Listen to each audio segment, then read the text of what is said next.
Halo semuanya, selamat datang di podcast Workaholic. Kenalin, nama aku Zulfa. Aku Elisa. Dan kali ini kita itu mau bahas tentang suatu stereotip yang sekarang ini agak panas ya topiknya. Yaitu di mana stereotip Gen Z ini biasanya dianggap susah banget diajak kerja, khususnya oleh HRD. Emang bener ya stereotip itu? Sebelum diskusi seru, kita ada role play singkat nih tentang interview kerja yang dilakukan oleh Gen Z. Yuk, simak. Yuk.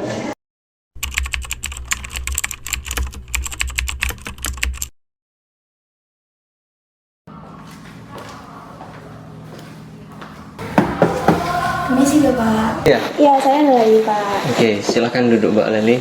Terima kasih Pak. Mau wawancara ya? Iya Pak.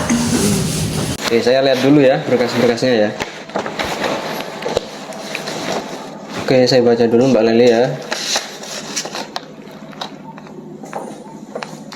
Oke, dari berkasmu ini kamu fresh graduate ya?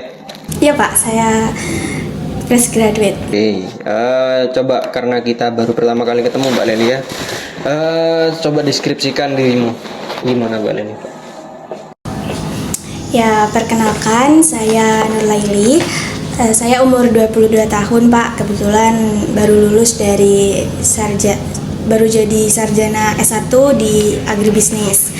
Saya sewaktu perkuliahan itu pernah ikut organisasi Pak, organisasi desain selama 1 tahun, dan saya juga pernah ikut magang di semester akhir. Oke, cukup kayaknya untuk untuk gambaran dirimu ya. Coba kita lebih serius lagi Mbak Leli ya.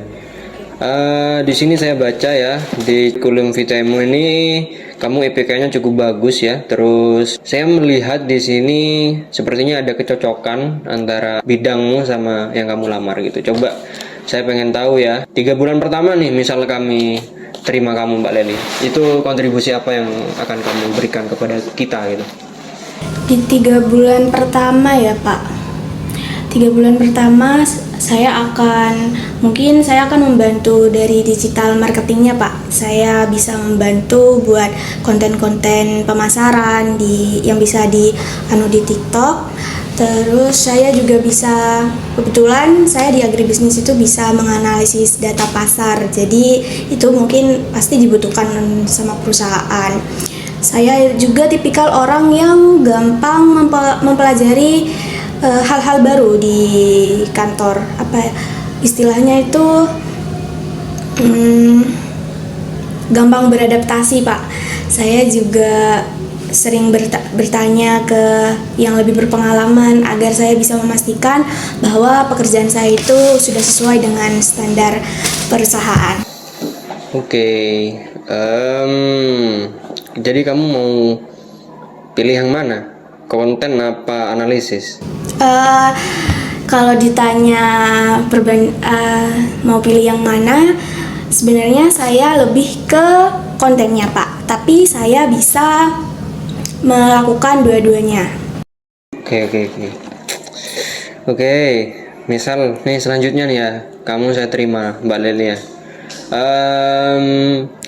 Misal nanti Anda dihadapkan dengan kondisi orang tua Anda sakit ya, atau orang terpenting Anda sakit lah. Nah itu bagaimana skala prioritasmu? Kamu lebih memilih pekerjaan, sedangkan ya kami juga butuh tenagamu ya. Coba sampaikan ke saya, lebih prioritas mana kamu? Sebenarnya kalau disuruh memilih tingkat prioritas, saya juga gak bisa memilih ya Pak. Tapi saya tidak bisa meninggalkan orang yang terpenting menurut saya. Saya tidak akan meninggalkan orang yang terpenting, tapi saya juga pasti tidak akan meninggalkan kewajiban saya. Apabila memungkinkan, saya masih bisa melakukan pekerjaan itu secara daring atau WFH, akan saya usahakan Pak. Oke, sebenarnya jawabanmu ini template banget ya. Saya sudah beberapa kali ya menanyakan kepada wawancara-wawancara sebelumnya ya, template banget ya. nggak tahu ya kamu ya.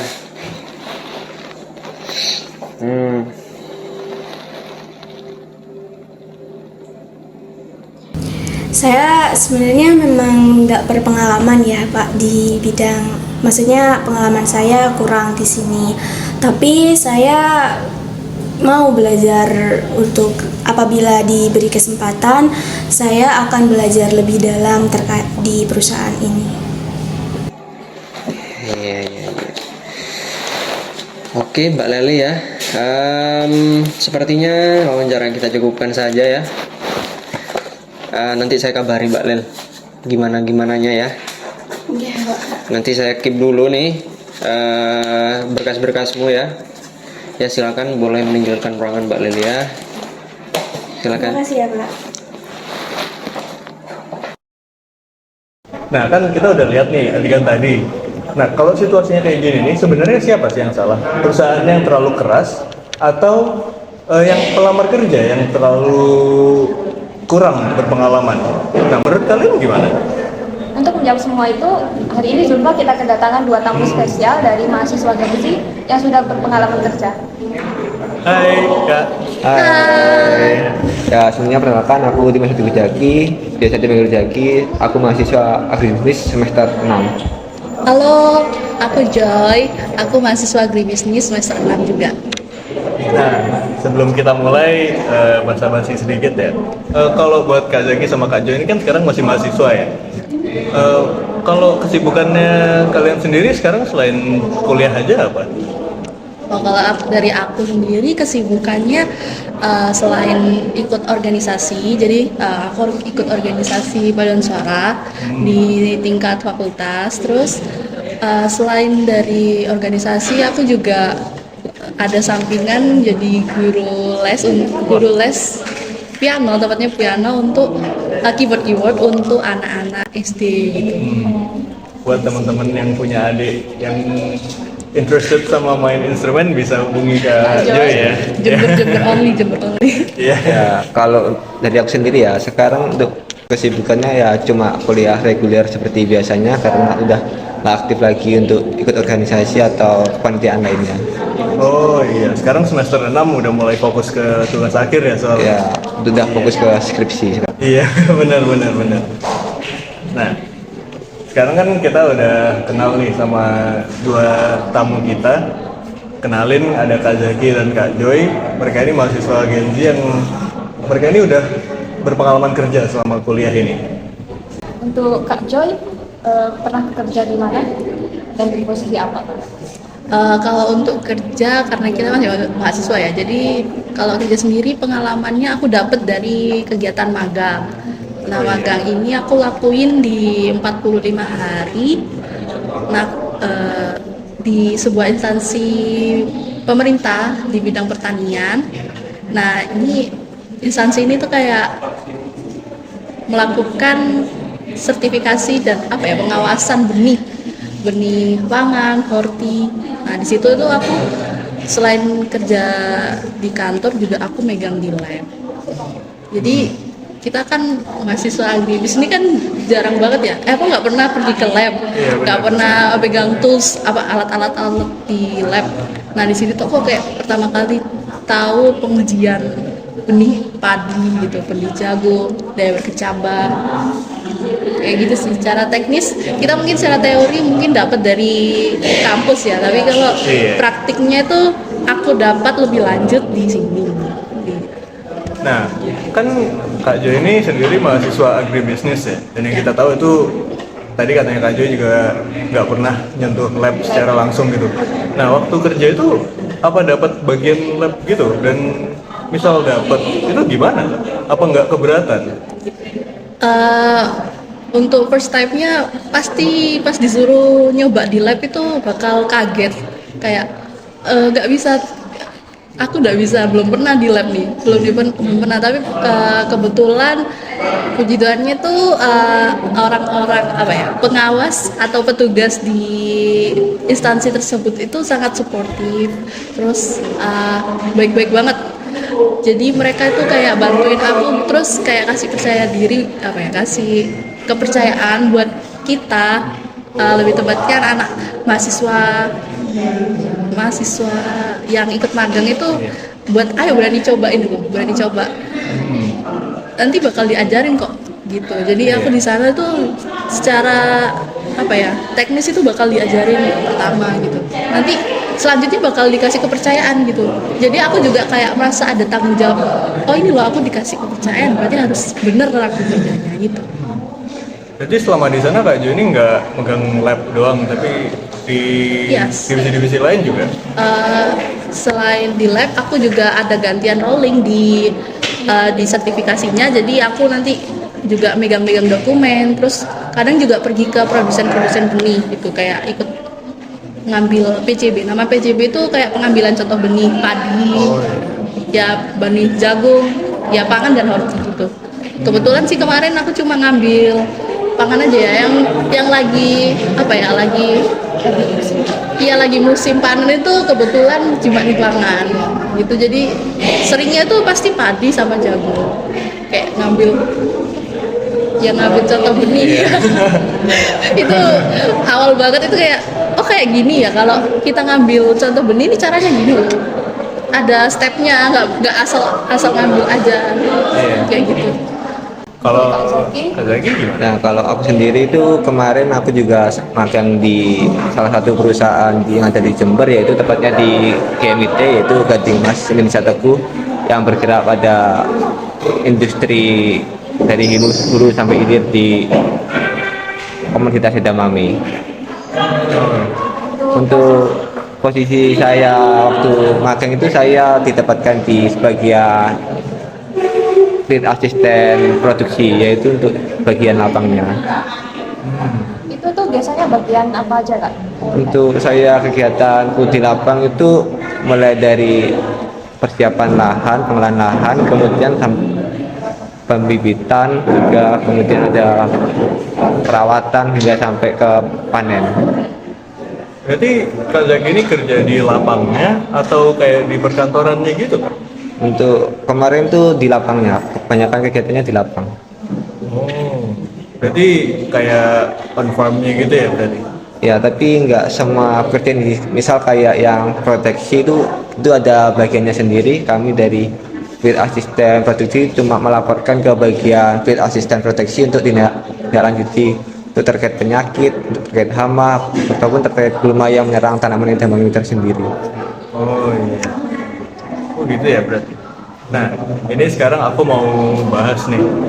Kan tadi kita semua udah lihat ya drama yang tentang interview Gen Z sama HRD sekarang itu stereotipnya gimana.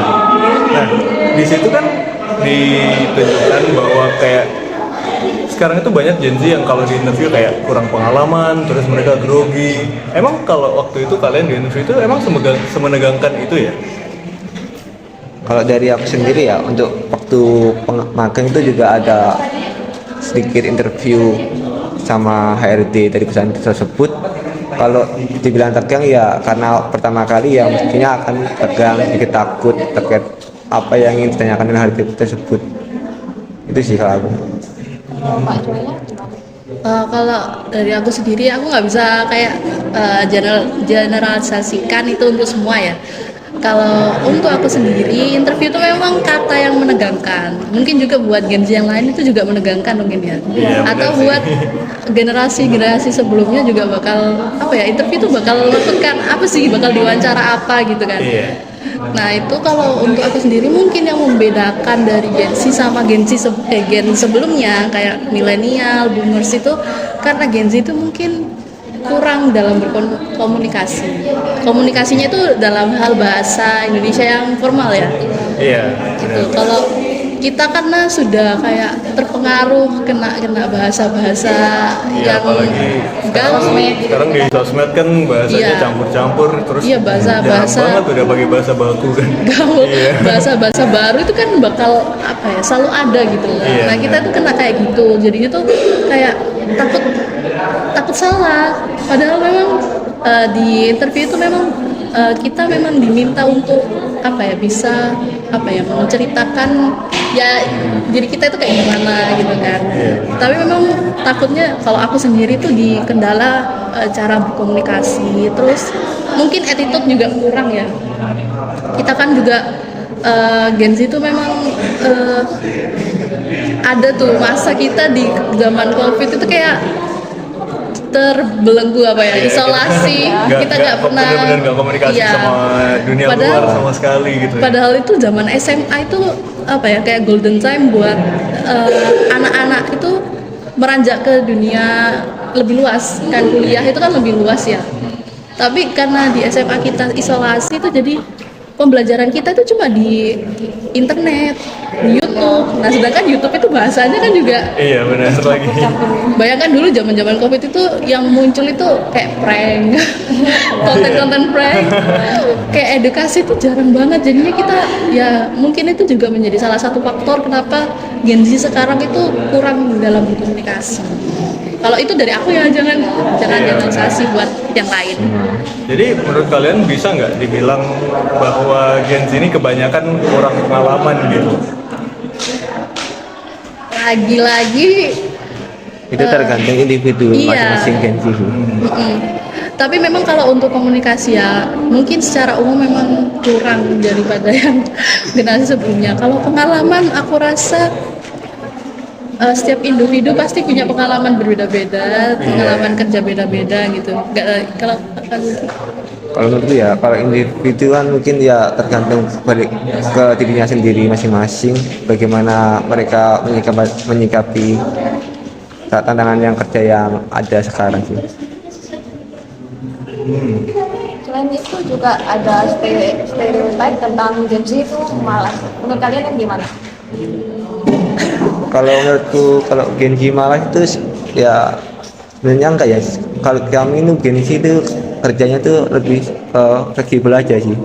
Jadi kami bisa kerja kapanpun, dimanapun. Kami lebih lebih suka yang kerja yang fleksibel gitu. Jadi nggak melulu ada di tempat atau kantor gitu.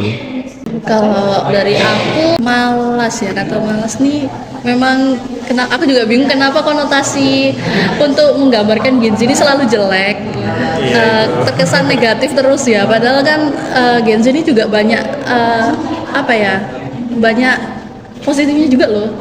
Mereka nggak gaptek, mereka lebih update, lebih cepat kerja. Nah itu cepat kerja ini menurutku yang mungkin di dunia kerja itu pas di dunia kerja Gen Z ini tuh lebih cepat kerjanya daripada generasi yang milenial atau boomers yang mungkin kurang dalam menggunakan teknologi software.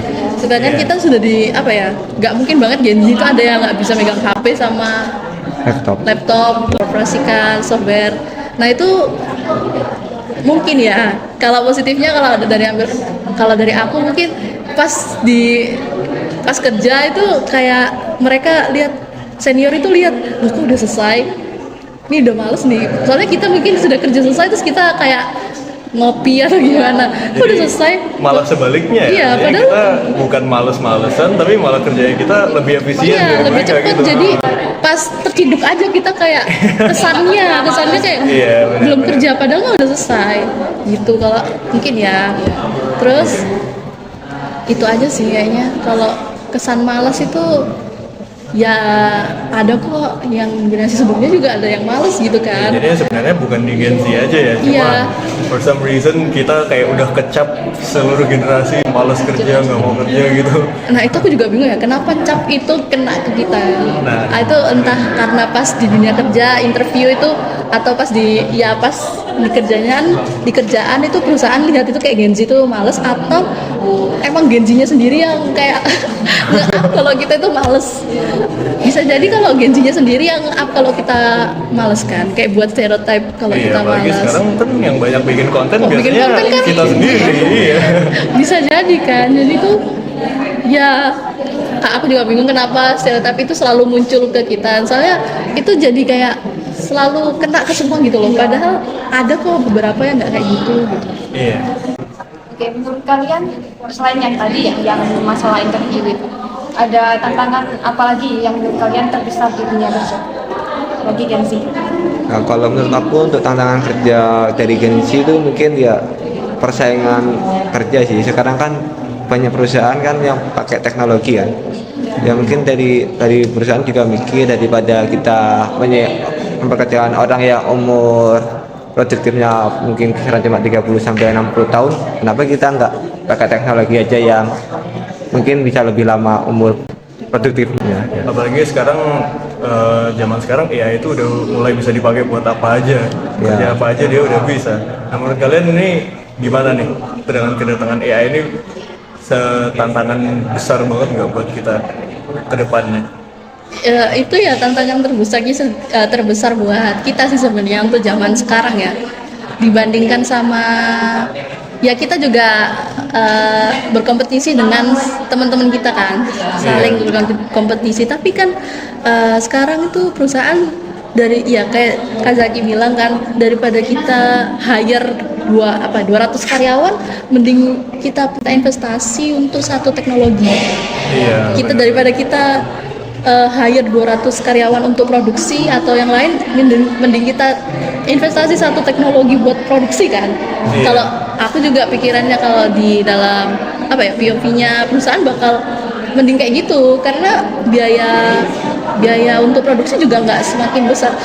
Kan kalau kita lihat jurnal-jurnal juga bilang kalau biaya itu lebih keluar terbesar itu untuk tenaga kerja kan, daripada investasi untuk teknologi dan perawatannya. Jadi tuh kayak ya mungkin kompetisi kita itu selain ke sesama kita juga manusia juga juga untuk antar beda jenis tuh juga ya, untuk teknologi juga kita kompetisi. Terus ya karena perusahaan itu sekarang selain ngambil critical thinking, kita juga mereka juga ngambil tenaga kerja yang bisa menyelesaikan masalah. Nah itu.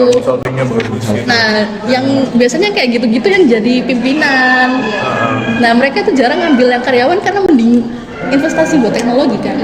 Jadi sih kayak Gen Z itu sekarang memang harus mending buka lapangan pekerjaan daripada jadi karyawan. Susah banget sih kayaknya kalau lihat lapangan pekerjaan sekarang juga semakin sempit. Terus ya itulah regulasi dari pemerintah juga ya benar. Tapi selain perusahaan yang pakai teknologi ya, sekarang kan juga mungkin salah satu yang bikin kita Gen Z ini kecap sebagai generasi malas itu, kita juga kayaknya terlalu mengandalkan teknologi nih biasanya. Sekarang kita kan nggak usah di dunia kerja, kayak di perkuliahan udah mulai sering pakai AI buat ini gitu. Nah nanti di dunia kerja kan pasti HR-nya mikir kayak gimana nanti, masa kita nge-hire orang tapi mereka cuma pakai AI doang gitu kan. Nah itu gimana ya?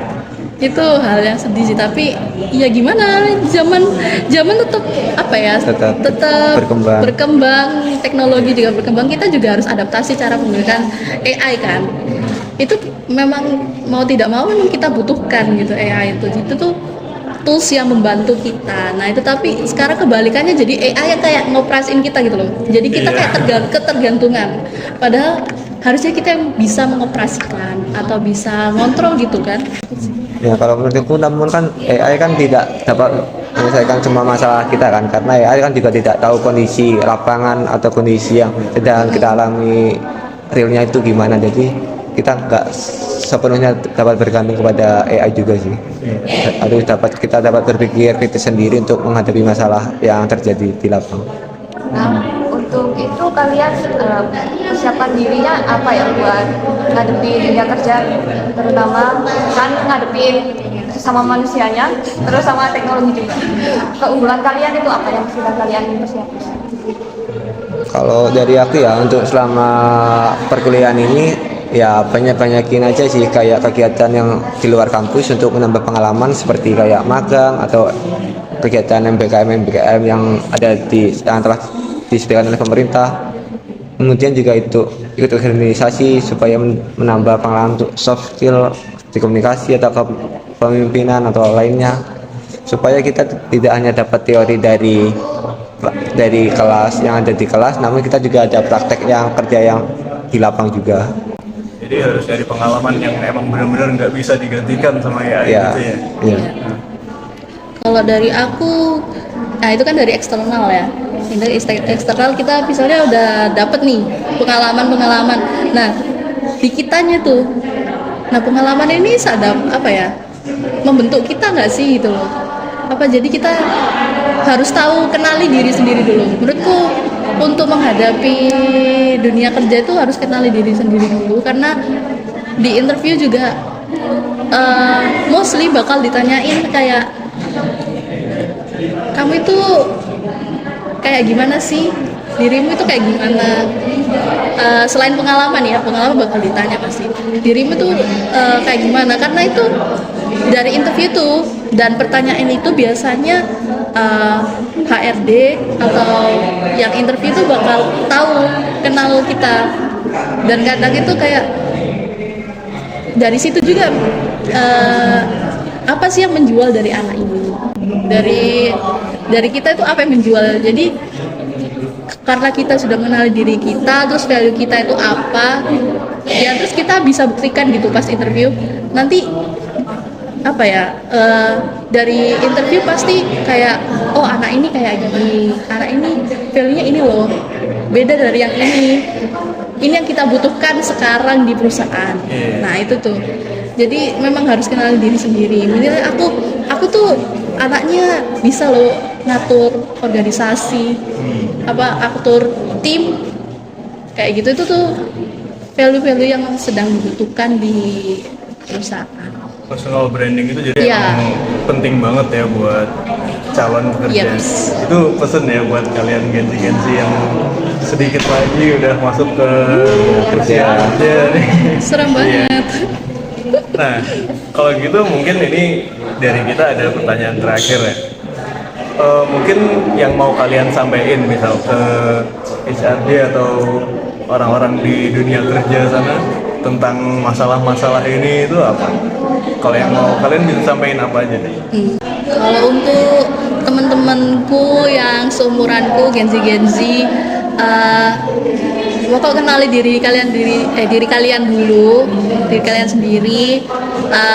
Kemudian kembangkan pengalaman, terus belajar dari cari mentor yang apa ya, sekiranya itu bisa membantu kalian di dunia kerja. Jangan terpaku sama ChatGPT ya guys. Iya. ChatGPT AI. Masa Kalian waktu harus sekarang. cari mentor yang bukan AI, cari mentor yang benar manusia yang punya pengalaman yang memang apa ya, lebih luas daripada kita gitu. Iya.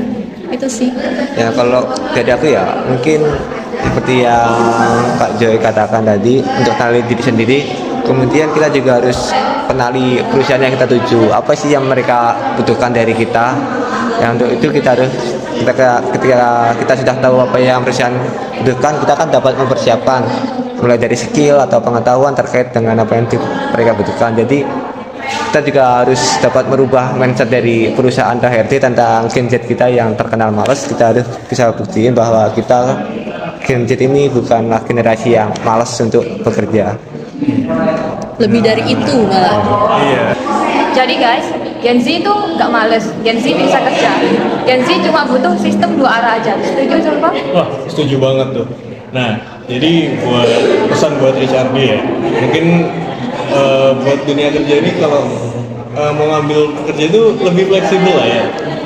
Mungkin bisa melihat Gen Z ini dengan cahaya yang lebih baik. Jangan mengikuti stereotip bahwa kita ini males, kita tetap kerja. Soalnya sebenarnya enggak. Iya. Terus buat Gen Z sendiri, kalian tuh jangan lupa juga apa skill dan mental kalian juga. Soalnya itu sangat penting banget buat dunia kerja. Siapin portofolio kalian. Iya, benar banget. Kalian kalau bisa sosialisasi sebanyak mungkin, cari pengalaman yang mungkin bisa jadi nilai plus waktu kalian di dunia kerja nanti. Oke, mungkin Segini dulu. ya, kita mau terima kasih ke Kak Zaki Terima kasih udah diundang. ikut ke podcast Workaholic kita ini. Ya. Ya. Mungkin dari kita Ya. cukup sekian. Terima kasih udah nonton podcast kita. Bye-bye. Bye. Dah.